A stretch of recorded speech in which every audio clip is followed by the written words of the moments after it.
हिंदी आप लोगों को समझ में आ जाती है? मेडिटेशन नहीं हो रहा है, करना है लेकिन हो नहीं रहा है।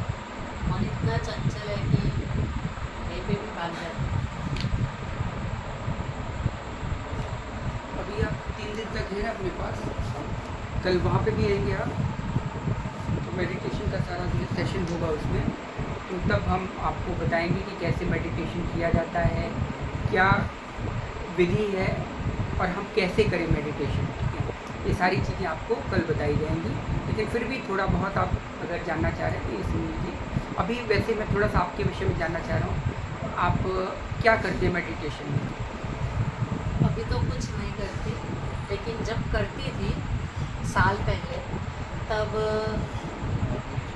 हमारे घर में ठाकुर जी विराट है, तो उसको नहलाना, फिर वो जब जो अष्टयाम सेवा है तो उसी तरह से हाँ थोड़ा सोचती थी, फिर भी नहीं हो रहा था। नहीं। और कोई मेडिटेशन का जरिया और कोई विधि, या किसी अन्य को पता हो मेडिटेशन की विधि और क्या हो सकती है?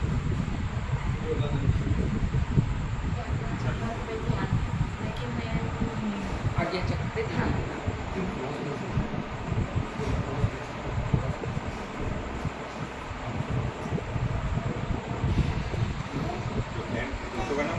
और आप बस वही आगे चक्र पे ध्यान देना। एक बार का किया था। तो अभी होता है वो? नहीं नहीं होता। होता। 1 मिनट तक होता है, दूसरे में तो ध्यान बता तो आगे चक्र पे आप लोग क्या देखते हैं? बस मैं अपने प्रभु ठाकुर जी का ठाकुर जी का ध्यान करती हैं? अच्छा, यहाँ पे मतलब सब सगुण सविशेष साकार के उपासक हैं।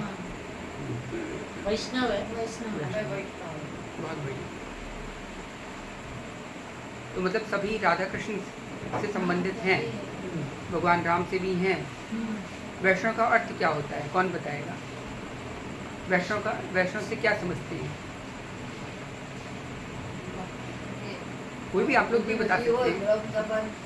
हाँ जी। नाम समझने हिंदी માટે એ કરીએ हिंदी में सबसे पहले विष्णुपति, जो विष्णु को मानते हैं वो वैष्णव। और अगर हम भगवान शिव को मानेंगे तो वैष्णव नहीं कहलाएंगे? नहीं ऐसा तो नहीं એ बताइए। ભગવાન તો બધા જ સરખા છે अगर हम दुर्गा जी को मानेंगे तो वैष्णव नहीं कहलाएंगे? अगर हम भगवान राम को मानेंगे तो वैष्णव नहीं कहलाएंगे? कहलाएंगे ना। तो फिर वैष्णव का अर्थ क्या हुआ फिर भी?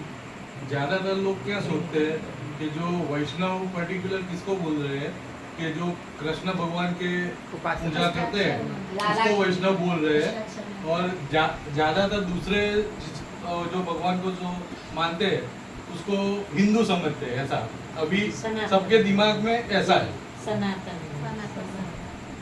जो कि पूरी तरह गलत है। हाँ। ये गलत सिद्धांतों का प्रचार, भ्रामक प्रचार है एक तरीके का। वैष्णव का अर्थ होता है, आप भी सुन लेना, ठीक है?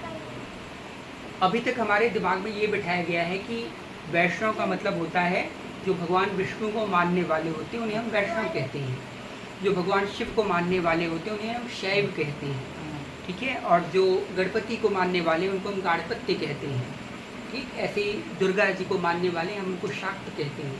तो ये संप्रदाय विभिन्न विभिन्न बने हैं, लेकिन संप्रदाय जो बने हैं वो एकमात्र बुद्धिहीनता के कारण बने हैं, भेदाभेद के कारण। जब हम भगवान में भेद कर देते हैं ना, तब अपने आप संप्रदाय बन जाते हैं। संप्रदाय बनने का मतलब होता है कि संकृष्ट मानसिकता, मतलब मानसिकता हमारी संकीर्ण हो गई। देखिए, वैष्णव का अर्थ अब मैं आपको बताता हूँ। वैष्णव का अर्थ होता है विष्णु। विष्णु का अर्थ होता है ये वाले विष्णु नहीं कि चक्रधारी, और ये जो हम लोगों के दिमाग में बिठाया गया है। कहाँ से बिठाया गया है? हम लोगों ने टीवी में देखा, हम लोगों में अन्य जगह पुराणों में पढ़ लिया, लेकिन हम उसका अर्थ नहीं समझ पाए। विष्णु का अर्थ होता है मतलब व्याप्त होने से। अणु का मतलब होता है अणु अणु में जो व्याप्त है, जो प्रत्येक ब्रह्मांड के अणु अणु में व्याप्त है, उसे विष्णु कहते हैं, ठीक? जो ये माने कि भगवान प्रत्येक अणु अणु में व्याप्त हैं, from quark particle up to the universe के बड़े से बड़े लेवल तक में जो भगवान व्याप्त हैं, जिनके कारण ये सृष्टि पूरी संचालित हो रही है, जो न्यूक्लियस के आगे पीछे इलेक्ट्रॉन प्रोटॉन को घुमा रहा है, और जो बड़े से स्टार के पीछे, स्टेफेंसन के पीछे बहुत बड़े ग्रहों को नचा रहा है, वहाँ पे जो शक्ति जो काम कर रही है वो है कौन? विष्णु। उसको हम अलग एक हमने फॉर्म दे दिया। विष्णु किसी भगवान का नाम नहीं है। थोड़ा फैन कम कर दिए तो आवाज़ मेरी तो तेज जाएगी। अच्छा, गर्मी, मुझे गर्मी की कोई जरूरत नहीं। आप मेरा कम कर दीजिए, उधर चला दीजिए, इधर कम कर दीजिए, ताकि आप लोगों को आवाज़ मेरी आ जाए। वैसे आ रही है ना? गला तो मेरा ठीक है। अच्छा, ठीक है। तो ये जो विष्णु है, शिव है, शिव ही विष्णु है। मतलब अगर शिव व्यापित हो जाते हैं तो उन्हें हम विष्णु बोल देते हैं, और विष्णु जब कल्याण के रूप में आते हैं तो उन्हें शिव बोला जाता है। शिव का अर्थ क्या होता है? कल्याण करने वाले। यही विष्णु और शिव, यही मतलब विष्णु या शिव जब एक विभिन्न रूप धारण करते हैं, जिसमें रौद्र शक्ति का रूप धारण करते हैं, तो उन्हें हम बोल देते हैं दुर्गा या शक्ति बोल देते हैं, शाक्त। तो क्या है? एको ब्रह्म द्वितीयो नास्ति, एक ही ब्रह्म है, लेकिन हम उसको डिफरेंट फॉर्म में हमने विभिन्न प्रकार से हमने उनको विभाजित कर दिया है। ये सिर्फ समझाने के उद्देश्य से, मनुष्यों को समझाने के उद्देश्य से कि देखो ये विष्णु है, ये शिव हैं, लेकिन है एक ही तत्व। जैसे मैं हूँ, ठीक है, मैं कभी बेटा बन जाता हूँ, मैं कभी मामा हूँ, मैं किसी का पति भी हूँ, मैं किसी का बेटा भी हूँ, मैं किसी का पुत्र भी हूँ। तो ये क्या है? अब अगर हम कहें कि अरे पुत्र अलग है, पिता अलग है, ऐसा नहीं। एक ही व्यक्ति, वही पुत्र भी है किसी का, वही पिता भी है किसी का। एक ही व्यक्ति, वही माँ भी है किसी की, और वही ससुर भी, सास भी है, वही बहू भी बन जाती है, वही किसी की मामी बन जाती है, वही किसी की चाची होती है, वही किसी की काकी होती है, वही किसी की नेबर होती है। एक ही सत्ता है तो एक ही सत्ता ना। तो ऐसे ही हम एक ही तत्व को जब हम विभिन्न गुणों से, मान लिया अभी मैं हूँ, अभी मैं स्पीच दे रहा हूँ आपको, तो मैं क्या हूँ? गुरुजी टाइप का। अब मैं क्रिकेट खेलने लगूँ तो मैं क्या बन जाऊँगा? क्रिकेटर। फुटबॉल खेलने लगूँगा, क्या बन जाऊँगा? फुटबॉलर। ठीक है। अब मैं कुछ और किसी को पढ़ा रहा हूँ तो मैं क्या बन जाऊँगा? टीचर। मैं एक ही सत्ता हूँ, लेकिन मेरे गुण अलग अलग प्रदर्शित हो रहे हैं। जो मेरी क्वालिटीज़ हैं वो डिफरेंट पर्सपेक्टिव में, डिफरेंट फॉर्म में, अलग अलग रूपों में प्रदर्शित हो रही है। तो अगर कोई बोले अरे ये तो टीचर है, ये वो थोड़ी है, क्रिकेटर थोड़ी, ऐसा थोड़ी है। वही क्रिकेटर अभी जाकर के अपने बच्चे को पढ़ा रहा है तो वो टीचर बन गया। अब अगर सचिन अपने बेटे को पढ़ाने लगे तो क्या हम बोलेंगे अरे तुम क्रिकेटर नहीं हो, तुम तो जो है अपने बच्चे को पढ़ा रहे? ऐसा तो नहीं है ना। इसी प्रकार एक ही ब्रह्म है, ठीक है। एकम सद्विप्रा बहुधा वदन्ति, मतलब एक ही जो है तत्व को विभिन्न से वध किया जाता है। वध मतलब भाषण, हम लोग बोलते हैं, विभिन्न रूपों में हमने उसे विभाजित कर रखा है, सिर्फ समझाने के उद्देश्य से। लेकिन हमारी मूढ़ बुद्धि ने क्या किया? हमने उसको अलग अलग बना दिया कि ये विष्णु अलग होते हैं, शिव अलग होते हैं, दुर्गा अलग होती है। सब एक ही तत्व है। एक ही तत्व की प्रधानता किसे कहो, जड़ या चेतन।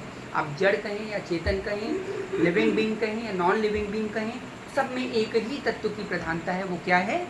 भगवान की, जिसे हम ब्रह्म बोलते हैं, जिसे हम भगवान बोलते हैं, जिसे परमात्मा बोलते हैं, जिसे ईश्वर बोलते हैं। ठीक है, विभिन्न नामों से लोग उन्हें पुकारते हैं। तो ये क्या है?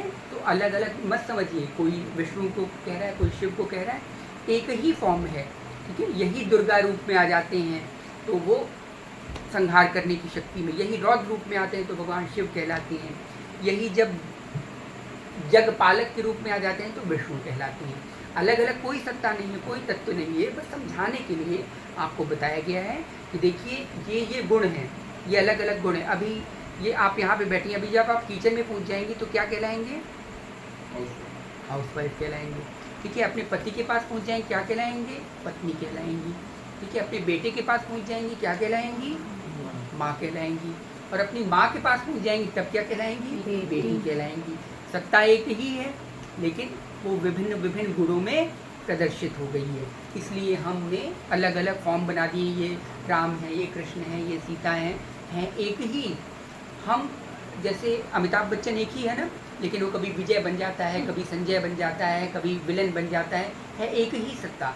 ऐसे ही भगवान का फॉर्म है। ठीक, तो जब हम शिव कहें, शिव का मतलब होता है कल्याणकारी। जितने जड़ और चेतन में, जितने यूनिवर्स में, जितने स्पेसिफिक ब्रह्मांड में जो कल्याण का कार्य हो रहा है वो सब शिव के कारण हो रहा है। शिवत्व के कारण, भगवान के कल्याणकारी स्वरूप जो जिनका नाम शिव है, जिनको हम शिव से संबोधित करते हैं, जिनको स्पेसिफाई करते हैं शिव नाम से, वो क्या है? वो शिव है। और जब भगवान यही कण कण में व्यापित होकर के सब चीज़ों का समायोजन करते हैं, मतलब उसको संचालित करते हैं। हिंदी मेरी समझ में आ रही है सबको ना? कोई प्रॉब्लम तो नहीं है? जहाँ पे हो तो आप मुझे बता दीजिएगा, मैं फिर से उसको सरलीकरण कर लूँगा, मतलब उसको ईजी में वे में आपको ढाल दूँगा। ठीक है, तो ये शिव ब्रह्मा ये सब चीज़ें एक ही हैं। हम उनको गुणों में जब गुण अलग अलग हो जाते हैं तब हम उनको ये बोल देते हैं ये हो गए, ये हो गए, ये हो गए। तो वैष्णव कौन है? जो प्रत्येक सत्ता में भगवान को महसूस करे, रियलाइज करे कि ये भगवान है, यहाँ भी भगवान है, ये जो भी जड़ चेतन सत्ता चल रही है सब में भगवान का अंश है, या सब भगवान के स्वरूप हैं, या सब में भगवान के कारण सब चीज़ें चल रही हैं। जो भी चीज़ें हैं, जिसकी भी सत्ता है, सब भगवान के कारण चल रही है।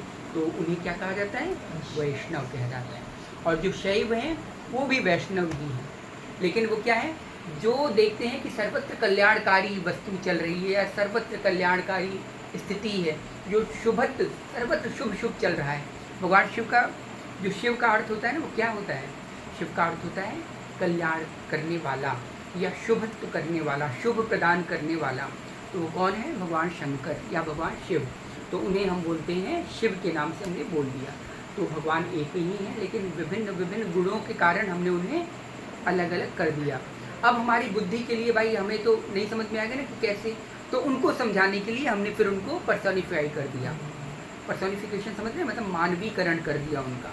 मानवीकरण करने से हमने उनको एक शिव के रूप में कर दिया कि वो जो है ऐसे ही करते हैं, एक विष्णु के रूप में कर दिया, 4 भुजा करके वो सब कर दिया। ठीक है, हालांकि ये हैं, ये मैं आपको कल बताऊंगा कि कैसे हैं, लेकिन अभी आप ये समझ लीजिए कि ये पर्सोनिफिकेशन है। ठीक है, हम विभिन्न शक्तियों को प्रदर्शित करने का, अब जैसे आपने एटम पढ़ा होगा, एटम को तो आपने देखा नहीं है, लेकिन हम उसको किससे प्रदर्शित करते हैं? बॉल से। वो कोवैलेंट बॉन्ड किससे जाएगा? एक डंडी से प्रदर्शित करते हैं, देखा है ना? वो क्या उसी तरह बॉन्ड होते हैं उसके? आपने देखा इसे? नहीं देखा। इलेक्ट्रॉन हमने देखा, न्यूक्लियस होता है, न्यूक्लियस के चारों तरफ इलेक्ट्रॉन घूम के ऐसे ही घूम रहा है? नहीं। लेकिन जब तक हम ये नहीं समझेंगे तब तक हम आगे नहीं बढ़ पाएंगे, प्रैक्टिकल नहीं कर पाएंगे।